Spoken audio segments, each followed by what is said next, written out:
પંચાયત સમાચાર 24માં આપનું સ્વાગત છે।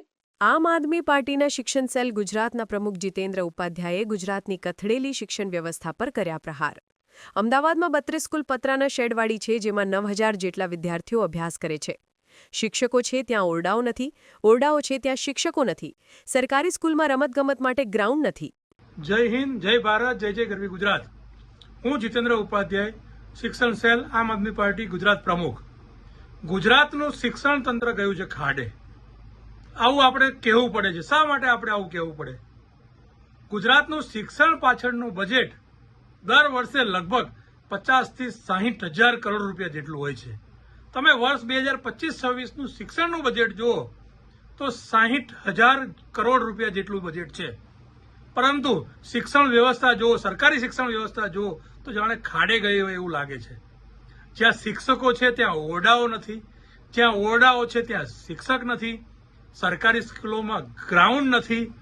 વર્ષ 2024-25માં જુઓ તો 1600 સ્કૂલો એવી હતી કે જે એક જ શિક્ષકથી ચાલતી હતી, એટલે કે એક જ શિક્ષક બધા વિષય ભણાવે।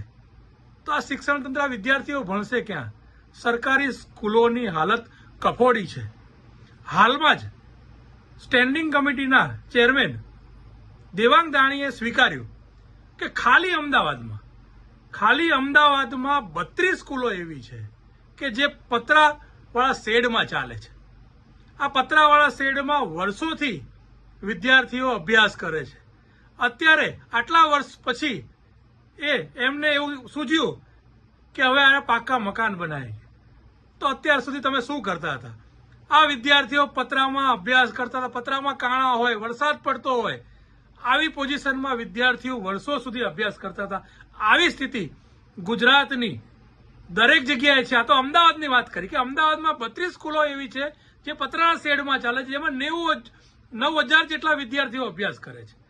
તો એ કેવી રીતે અભ્યાસ કરતા હશે? આટલા વર્ષો સુધી કેવી રીતે અભ્યાસ કર્યો હશે?